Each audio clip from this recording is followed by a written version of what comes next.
In Peru, social movements ratify an indefinite national strike to demand the immediate restitution of the constitutional order and the release of former President Pedro Castillo. In Haiti, the head of the UN humanitarian mission said that nearly 60% of the capital is ruled by gangs whose violence and sexual assaults have led to forced displacement. In Russia, the state Duma urged Germany and France to pay compensation to the people of Donbas, stating that the situation in Ukraine is a consequence of the false policy of Western leaders.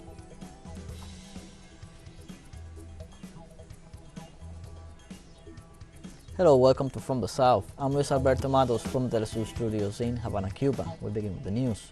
Peruvian social movements ratified indefinite national strike to demand the immediate restitution of constitutional order and the release of former President Pedro Castillo.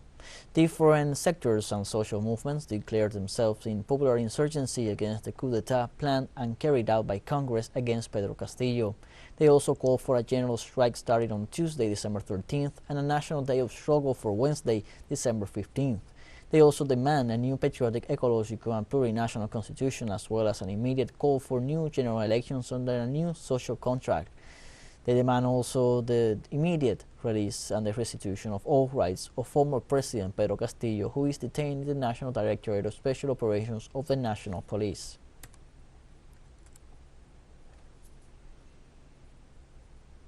Meanwhile, Peruvian President Dina Boluarte led the swearing-in of her cabinet amidst popular demonstrations expressing support for former President Pedro Castillo. The swearing-in ceremony was held at the government palace. Boluarte swore in Pedro Miguel Angulo Arana as President of the Council of Ministers. The President took office by constitutional succession after a maneuver that resulted in the implementation of the Congress motion of vacancy against Pedro Castillo. At the swearing-in ceremony, President Boluarte stated that she will be in office until July 28, 2026.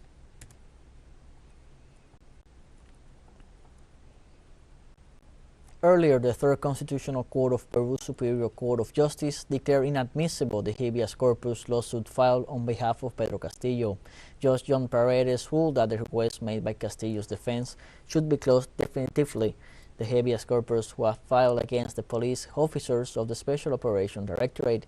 The measure sought the immediate release of Castillo after considering that his detention was carried out in an irregular and illegal manner.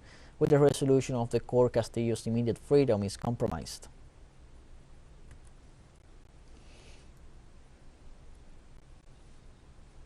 The President of Venezuela, Nicolás Maduro, ordered on Saturday to take measures to defend the official rate applied to foreign currencies transactions. In a message published in his Twitter account, the Venezuelan head of state emphasized that his government is working for a healthy trade that respects the rights of the people.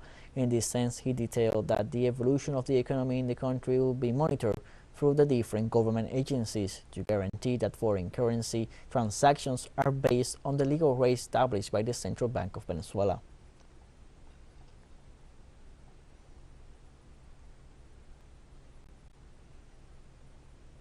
In Venezuela, mobilization of the revolutionary forces endorsed the commitment with the ideas of the leader of the Bolivarian Revolution, Hugo Chavez, and the support to President Nicolás Maduro. From the city of Caracas, Leonel Retamal with the details. Once again, the people went out into the streets with all their color, music, and joy. This time, to show their loyalty to the revolutionary process, to the ideas of Commander Chavez, and to President Nicolás Maduro. It is the day of loyalty to Chavez, and that is how they understand it. Love for my homeland, love for my country. Be loyal to the revolution. Be loyal to the socialism preached by Christ and later by my commander Hugo Rafael Chavez Frias. Is to truly appreciate him, to see the things that he has done, what he has sacrificed for us, what he has left us as a legacy. Loyalty to Chavez means that we have endured, and we will continue to endure, together with President Nicolás Maduro, in order to continue strengthening the Bolivarian Revolution. 10 years ago, on December 8, President Chavez asked for support to Nicolás Maduro, then vice president, before the eventual tragic outcome of the cancer that affected him. 3 months later, his physical departure was confirmed, and this request to the Venezuelan people was almost a forecast. A wonderful man, a man who must continue with his legacy, who gave it all for Venezuela. He is truly not dead, and is still alive in the hearts of Venezuelans. A commitment in our heritage, left to us by our commander, to support President Nicolás Maduro and that he can always count on us.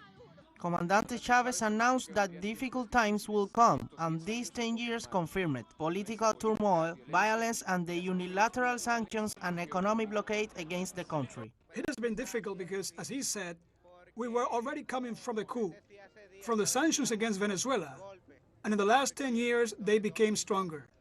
And we, in the middle of the situation, in the middle of confronting the most powerful empire of all times, we have overcome every difficulty. We have overcome every situation. We defend these people. Without the people, it would be impossible to do what we have been doing. Without the people being at the forefront, directing themselves. The march was joined by President Nicolás Maduro, who walked with the mobilized mass to the mountain barrack, located in the populous 23 de Enero neighborhood. The mobilization arrived at the mountain headquarters where the remains of Comandante Chavez rest to endorse the commitment with the Bolivarian Revolution. It has not been easy, but the people are loyal. It is because of loyalty that we are here. That is why it has been maintained, because of the loyalty of the people, so that they may see that Chavez left us a wonderful legacy.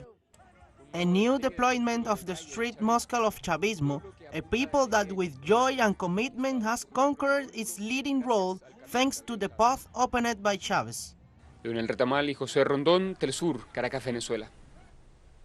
In Colombia, the Special Jurisdiction for Peace brought 12 former members of the La Popa Battalion before the Peace Tribunal after they took responsibility for more than 100 forced disappearances between 2002 and 2005. Through a statement, the Special Jurisdiction for Peace pointed out that the retired soldiers acknowledged their responsibility for these actions, which they later presented as battle casualties known in Colombia as false positives, between January 2002 and July 2005. The document described the activities of the 12 as a pattern of criminal action carried by the army during the armed conflict, which is why the Peace Tribunal must issue the appropriate sanctions for those involved as soon as possible. According to the Special Jurisdiction for Peace, there were more than 6,000 false positive victims in Colombia.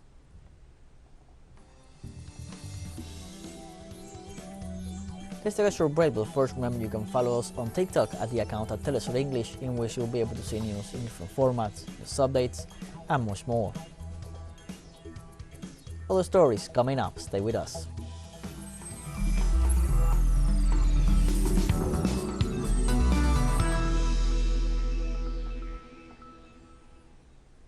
Welcome back from the South. The head of the United Nations humanitarian mission in Haiti said gang control over 60% of Port-au-Prince, the capital. Violence and sexual assaults have forced thousands to flee their homes. The international agency's humanitarian coordinator for Haiti, Ulrika Richardson, said gangs have left nearly 20,000 people in the capital facing catastrophic famine-like conditions as a cholera outbreak spreads across the country, claiming 283 lives so far. The official denounced that daily life of Haitians is overshadowed by gang fights and their criminal actions that tear society apart and increase insecurity. Richardson pointed out that the situation has led to massive displacement, especially in the capital, where 155,000 people have fled their homes.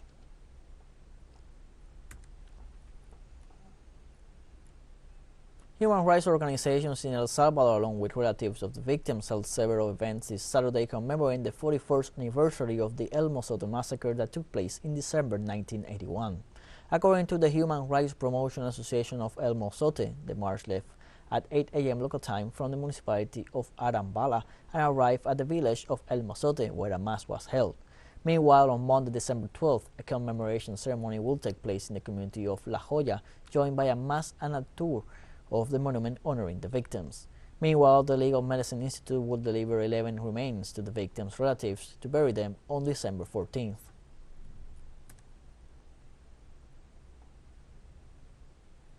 The El Mozote massacre took place both in and around the village of El Mozote in the Morazán department, El Salvador, on December 11th and 12th, 1981, when the Salvadoran army killed more than 800 civilians during the Salvadoran Civil War. The army had arrived in the village on December 10th, following clashes with guerrillas in the area.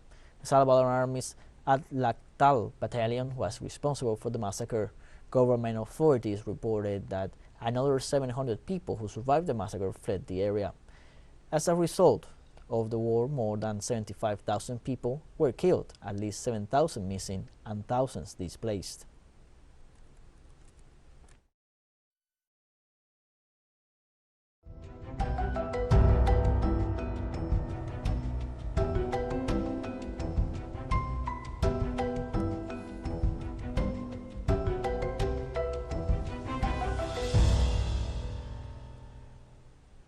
In Chile this Saturday afternoon, authorities registered an eruptive pulse in the Lascar volcano in the Antofagasta region. According to local media, the event was reported shortly before 1 p.m. local time. The Lascar volcano lies in the commune of San Pedro de Atacama, in front of a small town called Talabre, and is close to the villages of Talabre, Camar, and Socaire. In response, Antofagasta Governor Ricardo Diaz said he held talks with the mayor of the municipality of San Pedro de Atacama to set up the communal emergency operating committee.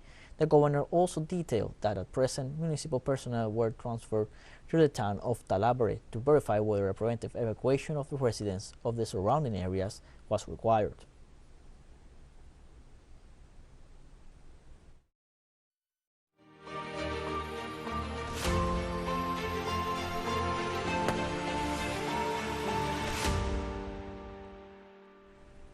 On Saturday, the president of the Russian Duma, Vyacheslav Volodin, said Germany and France should pay compensation to the people of Donbas for the 8-year genocide.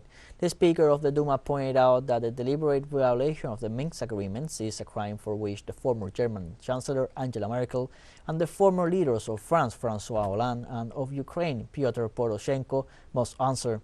The leader of the lower house also said that it is time for Europe to identify those who are responsible for the lack of heating, inflation, and the closure of enterprises. Volodin's statements come after Angela Merkel admitted that the Minsk agreements, which provided for a peaceful settlement of the dispute between the Ukrainian authorities and the opposition in the Donbas, had not been complied with.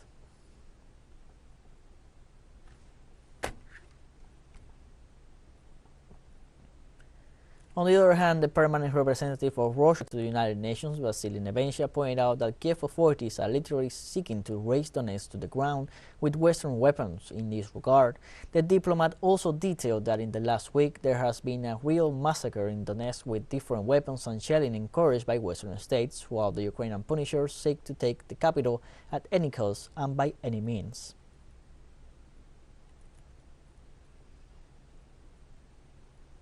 In France, a communist leader urged left-wing forces to mobilize starting January 2023 together with social organizations against the pension reform promoted by the government. In a message published on his Twitter account, the National Secretary of the French Communist Party, Fabien Roussel, called on all of France to hold meetings of the left parties in January and to go to the debate with the government to reject the pension reform, which includes the extension of the retirement age from 62 to 65 years old. The reform will be presented on December 15 by Prime Minister Elisabeth Borne.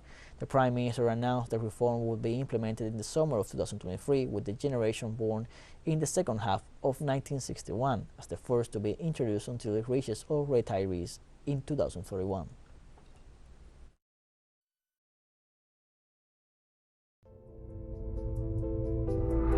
Hari quem se come pena.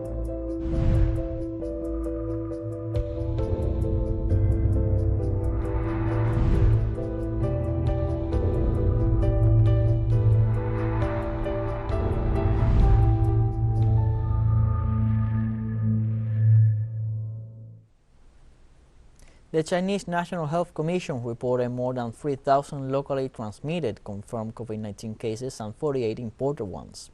In its daily report, the Commission said that among the local cases, more than 1,000 were reported in South China's Guangdong province. No new deaths and suspected cases were recorded in the last 24 hours. More than 4,000 people were discharged from hospital after recovery, and more than 300,000 close contacts were released from medical observation. So far, the mainland has recorded more than 28,000 imported confirmed cases, 27,000 of whom have recovered and were discharged from hospital with no deaths.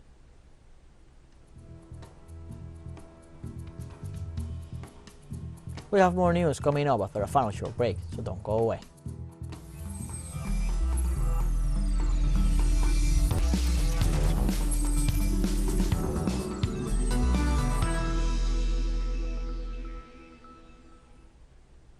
Welcome back. The Iranian Foreign Ministry summoned German Ambassador to Tehran, Hans-Hudo Musel, over continued meddling statements by Germany's officials about Iran's internal affairs and their support for chaos, rioting, and instability in the Islamic Republic. During the meeting, the Foreign Ministry expressed Iran's strong protest at the persistence of Germany's unacceptable interference in the country's internal affairs. The Foreign Ministry also said the German government adopts such a hypocritical stance on Iran's legitimate move to counter terrorism and violence at a time when Berlin considers its security amid the recent developments in Germany as a red line. The German ambassador was also told that it is highly regrettable that his country engages in selective and deceitful behavior and supports subversive acts in other countries.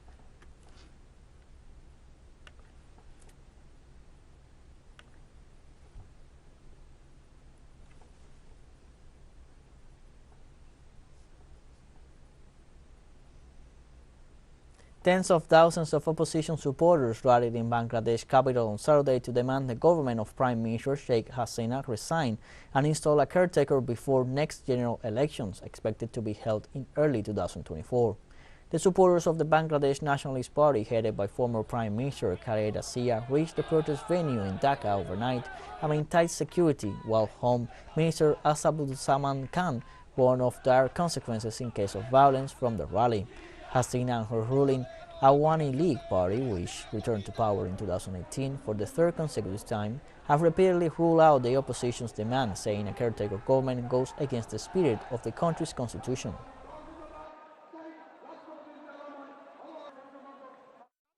Everyone has the right to speak in an independent country. A gathering can be arranged anywhere. If Awami League can make a gathering, so can BNP. This is an independent country. My leader, martyred President Ziaur Rahman, who announced the independence, established this party. We are his soldiers. We have been forced to take to the streets. People can't afford food. Price of goods has become out of reach. We won't go home until democracy is restored. Hundreds of protesters marched in Manila on Saturday demonstrated against a rising number of extrajudicial killings and other injustice under the administration of Philippine President Ferdinand Marcos Jr.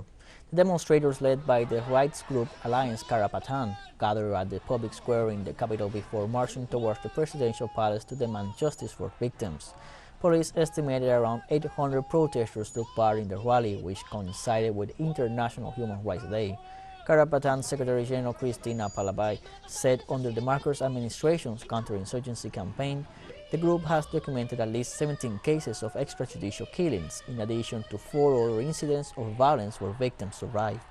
The number of political prisoners continues to rise, with more than 800 detained as of November 30th, and at least 25 of them were arrested after Marcos took office in June. Today is International Human Rights Day, and we are here to, number one, to denounce the continuing human rights violations under the Marcos Duterte administration.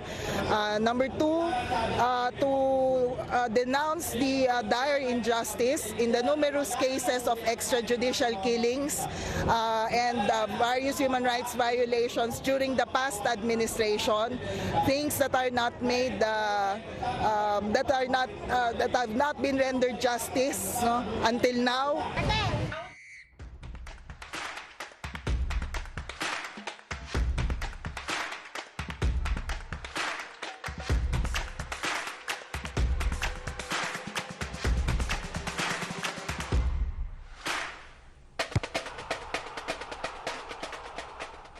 On Saturday, during the FIFA World Cup Qatar 2022, Morocco made history after beating Portugal 1-0 and became the first African team to reach the semi-finals.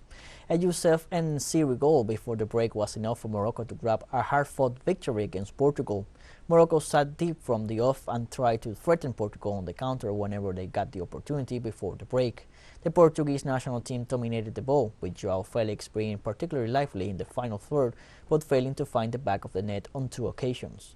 Fernando Santos brought on Cristiano Ronaldo and Joao Cancelo just 6 minutes into the second half, and Portugal piled the pressure on Morocco. Gonzalo Ramos and Fernandes sent the ball just wide, with Bono pulling off an incredible save to deny Joao Felix with 9 minutes to go.